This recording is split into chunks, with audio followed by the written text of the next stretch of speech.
All right, so solving an equation with fractions. They look a little bit different. We do the same concept. We're still trying to get that variable alone, and whenever we see an operation that's happening and we're trying to move it across an equal sign, we have to do that opposite. So x is our variable. We're trying to get it alone. Right now it is being minus by 1/9. So to get rid of that, we have to add 1/9. And what we do to this side, we have to do to the other side. So we want to add 1/9. I put it at the end back here because working with fractions one on top of the other is a little bit harder as opposed to just straightening them out and working kind of across.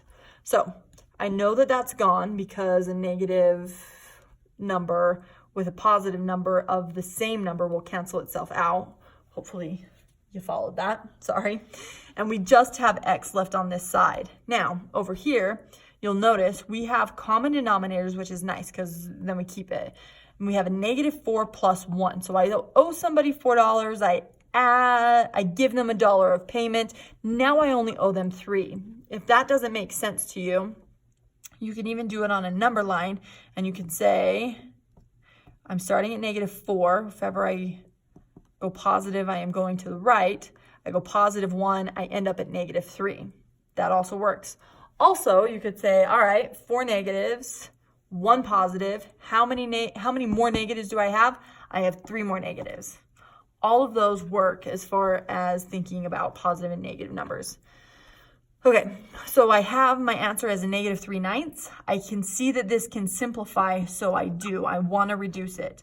I divide the top by 3, I divide the bottom by 3. I get 3 divided by 3 is 1, 9 divided by 3 is 3. My answer was negative here, so it needs to stay negative.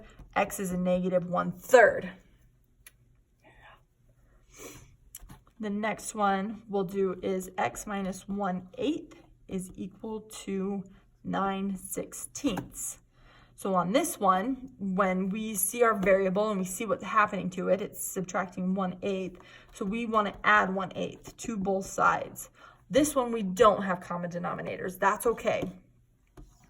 We can get it to be a common denominator. 8 can get to 16 just by timesing by 2. Make sure you're doing it to both top and bottom because we aren't changing the value. Now, we have no longer 1/8, we really have 2/16. So now when I add that across, it's going to be 9 plus 2 is 11, and then 16 will stay on my bottom.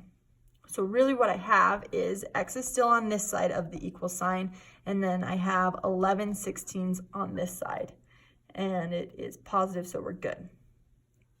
The next one I want to show you guys is 3/5 W is equal to 3/16. Now this one's different because we have a fraction and it's timesing by a variable. So one of two things. I'm going to do them separate because I want to show you guys both ways.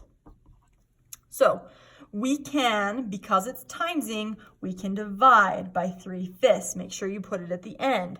It doesn't so much matter here as it does on the other side. You have to put it at the end of whatever you're working with. So if I divide by 3/5 over here, I have to divide by 3/5 over here. A lot of people will try and squeeze that in between the equal sign and what it's starting with. Don't.